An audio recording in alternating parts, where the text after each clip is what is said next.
Muito bem, pessoal, a partir deste vídeo vamos estudar a lei orgânica aqui do município de Guaíba. A lei orgânica, que é a principal lei do município, que traz suas regras de funcionamento. Nós vamos trazer aqui o estudo para vocês, focado, claro, nas provas de concurso público. Vocês vão aqui, então, conhecer as principais regras desta lei durante a aula. E também no final eu vou trazer algumas questões para vocês praticarem. Ao longo da aula eu já vou dizendo para vocês como que esses assuntos costumam ser perguntados nas provas de concurso. E no final da aula vocês vão ter um simulado com questões que eu elaborei, tentando adivinhar como serão as questões da prova. Vocês poderão resolver essas questões e depois vai ter a correção em vídeo para que a gente possa fazer uma boa revisão bem completa no final. Então é assim que a gente vai estudar a legislação municipal. Vamos ver aqui na aula os principais tópicos, teremos as questões para treinar no fim da aula e a correção das questões como uma revisão final. Dessa forma eu tenho certeza que vocês vão dominar bem o conteúdo e vão ter todas as condições de acertar as questões no dia da prova. Chega de conversa, vamos ao que interessa. Vamos conhecer então a lei orgânica aqui do município de Guaíba. A lei orgânica começa com um preâmbulo, que é apenas uma manifestação dos vereadores quando promulgaram a lei orgânica, dizendo que nós, vereadores, representantes do povo guaibense, reunidos na Câmara, com o ideal de estruturar uma sociedade onde a justiça, igualdade, fraternidade, moral e trabalho sejam princípios, promulgamos então esta lei orgânica. Basicamente isso. Pelo que eu já vi de provas de lei orgânica, eu nunca vi nenhuma prova perguntar o preâmbulo. Claro que sempre é bom a gente saber o que está aqui nessa parte, mas eu nunca vi isso ser perguntado em prova de concurso. Então a chance de termos uma pergunta sobre este preâmbulo é bem pequena. Geralmente as bancas vão perguntar sobre os artigos da lei, que é o que a gente vai começar a ver agora. O primeiro artigo da lei apresenta o município de Guaíba, que, como a gente sabe, é integrante do Brasil, da República Federativa do Brasil. E também o município de Guaíba, é claro, é integrante do estado do Rio Grande do Sul. Mas mesmo integrando o Brasil e o Rio Grande do Sul, o município de Guaíba tem a sua autonomia, como todos os municípios possuem. Ele vai se organizar, então, autônomo em tudo que respeita o seu peculiar interesse, sendo regido por esta lei orgânica e demais leis que adotar, e também respeitando sempre os princípios das constituições federal e estadual. Esse artigo 1º traz informações importantes, mas também não costuma ser perguntado em provas. O artigo 2º, esse é muito importante, é muito perguntado em provas. O artigo 2º apresenta os dois poderes do município. O município de Guaíba, assim como qualquer município aqui do Brasil, possui dois poderes: o legislativo, que é a Câmara de Vereadores, e o executivo, que é a prefeitura. Esses são os dois poderes do município. Quando tu estuda a Constituição Federal, lá na Constituição Federal tu vai encontrar três poderes: o legislativo, o executivo e o judiciário. Nos municípios não tem poder judiciário. Mesmo existindo um fórum em Guaíba, esse fórum não é do município, é da Justiça Estadual, porque não existe poder judiciário em nenhum município do Brasil. Então, sempre que a questão de prova perguntar sobre os poderes do município, são apenas dois: o legislativo, que é a Câmara, e o executivo, que é a prefeitura. Quando uma questão de prova pergunta sobre a Constituição Federal, sobre os poderes do Estado ou da União, aí sim nós teremos os três poderes. Cuidado com isso na prova, porque a banca pode fazer uma pegadinha, tentando pegar o candidato desatento. E aí a banca diz numa questão: são poderes no município legislativo, executivo e judiciário. Está errado, porque judiciário não é um poder do município. Judiciário é poder do Estado ou da União. Então, prestem atenção na hora da prova. E esses poderes são independentes um do outro. O legislativo é independente do executivo. E são harmônicos entre si porque vão atuar de forma harmônica. Os limites do território do município. Os limites do território é o território mesmo do município, que faz limite com os municípios vizinhos. Esses limites do território só podem ser alterados por lei estadual. Isso a banca pode perguntar. Existe uma lei complementar federal que traz os requisitos, e por lei estadual é possível mudar o território do município. Por que lei estadual e não lei municipal? Sabe por quê?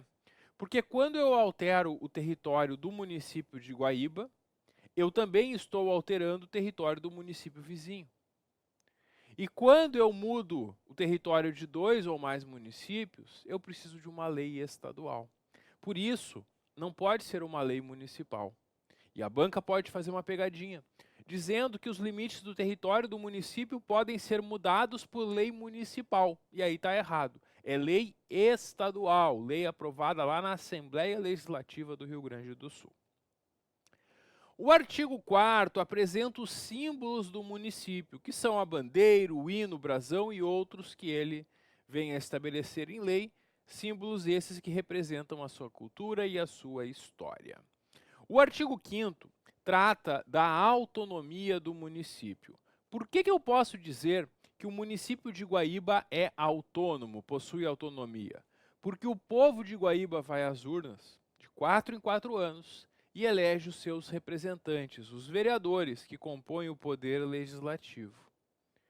Também porque o povo de Guaíba, de 4 em 4 anos, elege prefeito e vice-prefeito, que compõem o poder executivo. E também porque existe uma administração própria no que respeita ao seu peculiar interesse. O município tem uma administração própria que cuida dos assuntos do seu interesse. Essa administração própria é a prefeitura do município. É isso que nós temos, então, no artigo 5º. Bom, o próximo capítulo trata da competência do município. E a competência do município são aquelas coisas que cabem ao município. Nessa competência privativa, tem assuntos que cabem somente ao município tratar. Depois a gente vai ver que tem alguns assuntos que o município vai tratar em conjunto com o Estado ou com a União. E como que isso pode aparecer em prova?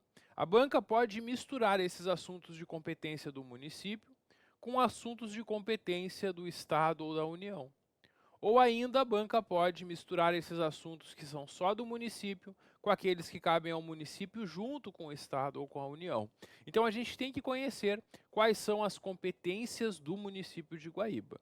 E ao município de Guaíba compete, cabe prover tudo que trata do seu peculiar interesse e bem-estar da população, cabendo-lhe as seguintes atribuições. Primeiro, fazer as leis sobre assuntos de interesse local. O interesse local é o interesse só do município, porque quando algo é de interesse regional ou nacional, serão leis federais ou estaduais. Cabe ao município tratar o que é do interesse aqui do local do município. Segundo, suplementar, que seria a ideia de complementar, legislações federais e estaduais no que couber. Quando tem uma lei federal ou estadual que trata de algum assunto, mas não trata de uma peculiaridade aqui do município de Guaíba, a Câmara de Guaíba vai fazer a lei complementando aquilo que faltou. O município elabora o seu plano diretor, que é a principal norma de desenvolvimento urbano, cria, organiza e suprime os seus distritos, mantém com cooperação técnica e financeira da União e do Estado programas de educação pré-escolar e ensino fundamental, que é a prioridade do município na educação, né, oferecer o ensino fundamental gratuito e também a educação infantil. Elaborar os orçamentos, que é o planejamento de gastos e arrecadação do município. O município institui e arrecada os seus tributos e aplica as suas rendas. Fixa, fiscaliza e cobra taxas, tarifas ou preços públicos. Vai dispor sobre organização, administração, utilização e alienação dos seus bens. Também o município organiza o seu quadro e estabelece o regime jurídico único dos servidores. O regime jurídico único dos servidores é o Estatuto dos Servidores, aquela lei onde estão os direitos que vocês que vão passar no concurso terão como servidores do município de Guaíba. O município vai organizar e prestar diretamente ou sob concessão ou permissão os serviços públicos locais. ele concede e renova a licença para localização e funcionamento de estabelecimentos. É aquele alvará que a prefeitura dá para que as atividades possam acontecer. Então, se eu quero abrir uma loja, um restaurante, um comércio, uma indústria no município de Guaíba, eu preciso de um alvará da prefeitura. Cabe à prefeitura conceder e renovar este alvará, essa licença. Também a prefeitura tem o poder de cassar a licença quando o estabelecimento se torna prejudicial à saúde, higiene, sossego, segurança, bons costumes e meio ambiente. Quer dizer, se a prefeitura deu um alvará para um restaurante funcionar e o restaurante começa a oferecer comida estragada, a prefeitura vai lá e vai cassar o alvará e vai proibir o restaurante de funcionar, porque ele está causando prejuízo à saúde da população. É isso, essa aqui é a ideia, esse é o poder que o município tem. Então o município concede os alvarás e fiscaliza. E se as atividades se tornarem prejudiciais, se não forem cumpridos os requisitos da licença, a prefeitura vai lá e caça, retira esse alvará e proíbe o estabelecimento de funcionar. Sempre para proteger a população. Também o município pode estabelecer servidões administrativas necessárias para os seus serviços, inclusive de concessionários de energia elétrica, luz, água, né? A servidão administrativa é uma passagem na área particular. Sempre que o município precisa, para algum serviço, passar por uma propriedade particular, ele pode abrir uma servidão, seja por baixo da terra, sobre a terra ou até mesmo por cima por fios. Também a prefeitura, o município, vai regular a disposição, traçado e demais condições dos bens públicos de uso comum, os bens que nós todos utilizamos, né, os parques, praças, ruas, avenidas. Também regula a utilização desses espaços, especialmente determinando o itinerário e ponto de parada do transporte coletivo. A prefeitura vai decidir quais são as linhas de ônibus que vão existir, onde vão ser as paradas. Também cabe ao município conceder, permitir, autorizar e disciplinar o serviço de transporte coletivo e táxi, fixando a tarifa, o município que fixa a tarifa. Fixar e sinalizar as zonas de silêncio, trânsito e tráfego em condições especiais. Por exemplo, em frente a hospitais tem aquela regra de silêncio e tudo mais. Disciplinar serviços de carga e descarga e fixar a tonelagem máxima permitida dos caminhões que vão transitar no município. Sinalizar vias urbanas e estradas municipais, toda a sinalização de trânsito é feita pela prefeitura. Promover a limpeza de áreas verdes, vias e logradouros públicos e também a coleta do lixo, o caminhão do lixo, aquele que passa para recolher o lixo na frente da tua casa.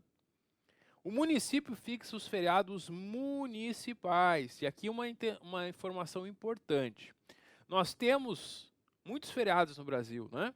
Tem feriados federais, como o 7 de setembro, por exemplo. A gente tem feriados estaduais, como o 20 de setembro aqui no Rio Grande do Sul. E tem os feriados municipais. Cada município fixa também os seus feriados municipais. Bom, os feriados nacionais e estaduais são fixados pelo governo federal ou pelo governo estadual. Eles vêm lá de cima por lei, né? Não cabe ao município decidir quais são os feriados estaduais ou federais que vão ser observados. O que o município decide é quais serão os seus feriados municipais. Por isso, tem dia que é feriado em Guaíba e não é feriado em Eldorado do Sul, porque cada município tem os seus feriados. Fixar os feriados municipais é uma competência, então, do município. Cada município decide os seus feriados municipais. Também cabe ao município decidir o horário de funcionamento das indústrias e serviços, facultando a livre iniciativa do comércio dentro das normas pertinentes. O município também trata das regras sobre funerárias e cemitérios, fiscalizando funerárias e cemitérios particulares e administrando o cemitério municipal, se for o caso. O município vai regulamentar também toda a publicidade, colocação de cartazes e anúncios. O município presta assistência nas emergências médico-hospitalares de pronto-socorro por seus próprios serviços ou com convênio com instituição especializada. O município cuida também do registro, vacinação e captura de animais, né, que é o que a gente chama do controle de zoonoses. Ele controla justamente para evitar que tenham animais transmitindo a raiva, por exemplo. Também o município vai dispor sobre o depósito e venda de animais e mercadorias apreendidas. Isso vai estar lá no Código de Posturas, né? O Código de Posturas traz algumas regras e quem descumpre essas regras pode ter mercadorias ou bens apreendidos. E lá no Código de Posturas estão as regras do que é feito com aquele bem apreendido que não é retirado após um prazo. Tudo isso está lá no Código de Posturas. Também o município vai regular a exploração, recuperação e ocupação de áreas de recursos minerais, estabelecer e impor penalidades para quem infringir as suas leis e seus regulamentos. O município vai promover os seguintes serviços: mercados, feiras e serviços afins, construção e conservação de estradas e caminhos municipais, transporte coletivo estritamente municipal, porque aquele transporte coletivo que não é só do município, que passa por outros municípios, vai ser de competência estadual. E também o município promove a iluminação pública, né? O município vai manter a cidade iluminada à noite. Também cabe ao município assegurar expedição de certidões requeridas para repartições administrativas municipais, para a defesa de direitos e esclarecimento de situações. Vai criar o serviço de guarda municipal para a proteção dos seus bens, serviços e instalações. Estabelecer normas de prevenção e controle de ruídos, poluição ambiental, espaço aéreo, águas, fontes naturais e cachoeiras. Impedir qualquer tipo de construção clandestina em áreas delimitadas como de interesse público. E também pode participar de entidades que congregam outros municípios, como associações intermunicipais. Tudo isso que a gente viu são competências, então, do município de Guaíba, que a Prefeitura e a Câmara vão exercer. Já na competência comum, nós temos coisas que cabem ao município junto com a União e com o Estado, ou seja, coisas que o município faz junto com o governo federal e com o governo estadual. Para isso, muitas vezes o município vai fazer convênios com o governo federal, com o governo do estado, ou até mesmo com outros municípios da região, para exercerem esses serviços em parceria. Também o município pode ter consórcios com outros municípios para a realização de obras, atividades ou serviços específicos de interesse comum. É muito comum, é muito habitual que os municípios tenham um consórcio de saúde. Por quê? Unindo vários municípios num consórcio, quando eles vão comprar um medicamento de um laboratório, por exemplo, como eles vão comprar uma quantidade maior, eles conseguem um preço melhor com o laboratório, por exemplo. Essas parcerias, essas uniões de esforços com municípios da região, o município pode fazer para que todos sejam beneficiados. E aí o artigo 9º traz uma lista de competências do município concorrentes com a União ou Estado. Quer dizer, são coisas que cabem ao município e também ao governo federal e estadual. O que a banca pode fazer na prova? A banca pode misturar, pode confundir essas competências concorrentes com aquelas que a gente viu que são privativas. A gente viu competências que são só do município e a banca pode misturar com essas e perguntar na prova quais são privativas do município, que significa que cabem só ao município de Guaíba, ou pode perguntar quais são concorrentes com a União e o Estado, que aí são essas que são prestadas conjuntamente. Olha só, atividades prestadas pelo município junto com o governo federal e estadual. Zelar pela saúde, higiene, segurança e assistência pública. Ensino, educação e cultura. No ensino é muito fácil enxergar isso, né? Porque a gente tem escolas públicas municipais e escolas estaduais, que cabe a todos atuar no ensino, educação e cultura.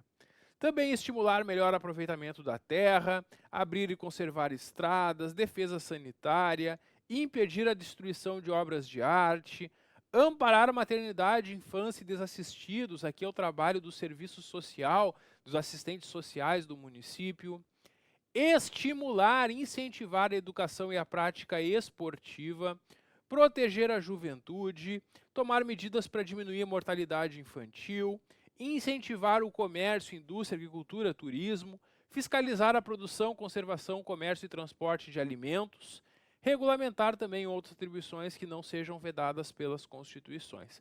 Porque lá na Constituição tem algumas matérias que cabem somente à União tratar, e essas o município não pode tratar, por isso que tem essa disposição aqui. Bom, então é isso que nós temos de mais importante aqui sobre essas regras gerais do município.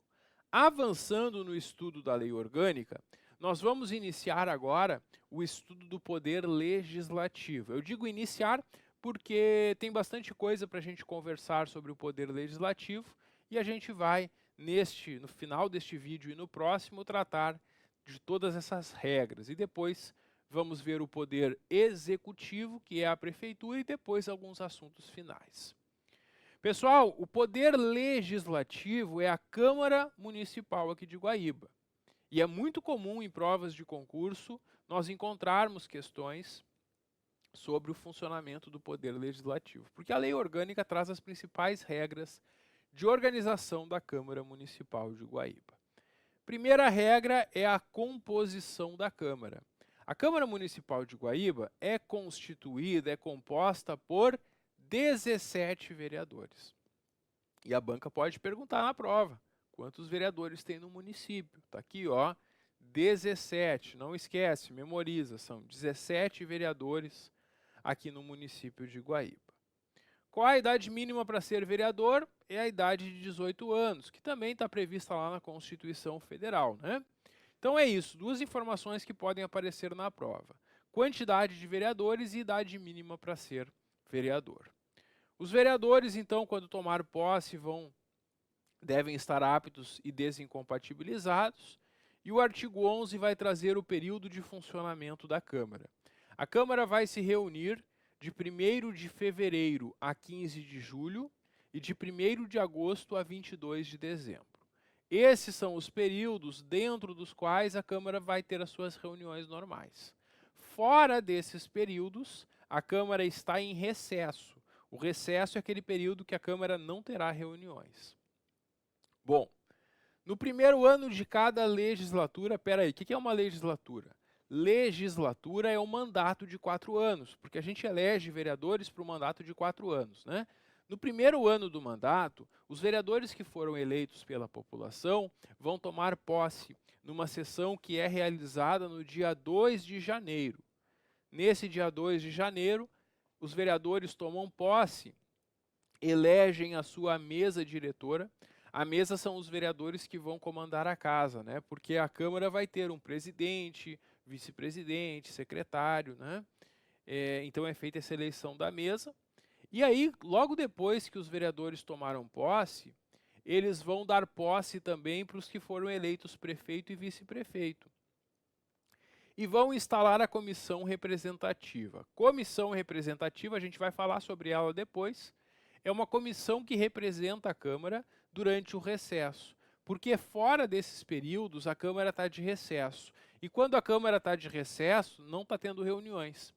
Só que nesse período que a Câmara está de recesso, alguns vereadores ficam numa espécie de plantão, que é essa comissão representativa. E se fora dos períodos de funcionamento precisar de alguma providência ser tomada pela Câmara, a comissão representativa, esses vereadores de plantão, estão lá para tomar essa providência. Sempre que o dia 1º de fevereiro não for dia útil, fica transferido para o primeiro dia útil seguinte. Então, sempre que o 1º de fevereiro cair num sábado, domingo, no primeiro dia útil seguinte, a Câmara vai ter a primeira reunião do ano. A posse dos vereadores, prefeito e vice-prefeito, lá no dia 2 de janeiro, ocorre numa sessão solene, com a presença de maioria dos vereadores, sob a presidência do vereador mais votado. O vereador que recebeu mais votos da população nas eleições vai presidir essa primeira sessão da Câmara. A convocação de sessão extraordinária durante o recesso pode ser feita em casos de urgência. O que é isso, pessoal? No recesso, a Câmara não tem reuniões. É como se os vereadores estivessem de férias. Só que se nesse período precisar que a Câmara se reúna, é possível que ela seja convocada. Nesse período, podem convocar essa sessão o presidente da Câmara, o prefeito do município ou a maioria dos vereadores pode requerer. Feito essa convocação, os vereadores vão voltar do seu recesso para ter uma reunião. Nessa sessão extraordinária, A Câmara somente vai deliberar sobre a matéria para a qual foi convocada. E é vedado, é proibido o pagamento de parcela indenizatória em razão dessa convocação. Então aqui, pessoal, nessa sessão extraordinária que é convocada durante o recesso, a Câmara só vai tratar do assunto que tiver na convocação, que motivou aquela reunião.